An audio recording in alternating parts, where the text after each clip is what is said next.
le cerveau s'associe au système immunitaire en cas d'infection pour gérer la crise. Des travaux français entrent dans le détail des mécanismes qui se mettent en place quand nous combattons un virus ou une bactérie. C'est ce que vous entendez d'ailleurs, c'est une vocation. C'est une balance assez fine entre système nerveux et système immunitaire pour éviter la surinflammation. Notre invité est avec nous. Bonjour Sophie Ugolini. Bonjour. Vous êtes en direct depuis les locaux de Radio France à Marseille. Vous êtes directrice de recherche au Centre d'immunologie de Marseille-Lumini, affiliée à l'INSERM, au CNRS et à l'Université d'Aix-Marseille. Et vous publiez avec votre équipe ces travaux très intéressants dans la revue Nature Immunology.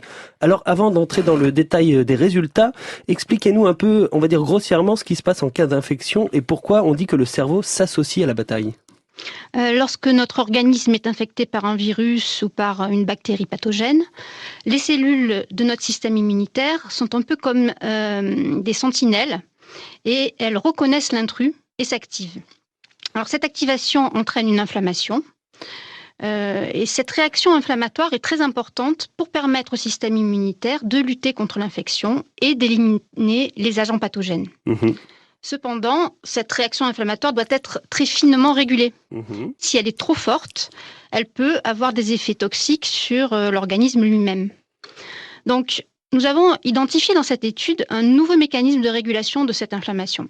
Alors en fait, ce qu'on a montré, c'est que lorsque le système immunitaire s'active, il alerte aussi le cerveau et il lui envoie des signaux moléculaires qui vont l'informer qu'une infection est en cours dans l'organisme. Et en retour, une région du cerveau qui est appelée l'hypothalamus va produire des molécules qui indirectement induisent la production dans le sang d'hormones appelées glucocorticoïdes. Donc ça veut dire que le cerveau, pardon, je vous ai coupé Sophie, mais ça veut dire que le cerveau, il envoie des messagers directement sur le lieu de l'infection pour lui aussi participer. Alors, en fait, il envoie ces signaux dans le sang et le sang va se distribuer dans tous les organes, y compris à l'endroit où l'infection a lieu. Et quel est le but alors de ces messagers ? Alors, ces hormones glucocorticoïdes sont des hormones très intéressantes car elles ont des propriétés anti-inflammatoires puissantes. Alors, elles sont d'ailleurs largement utilisées en médecine humaine depuis longtemps. Mais notre étude révèle leur importance dans le cadre d'une infection virale. En fait, ce sont les hormones endogènes qui jouent un rôle très important. Et donc, dans ce contexte d'infection virale, l'activation de notre cerveau via la production de ces hormones permet à l'organisme de mieux résister à la maladie, et en particulier en empêchant l'emballement de la réaction inflammatoire.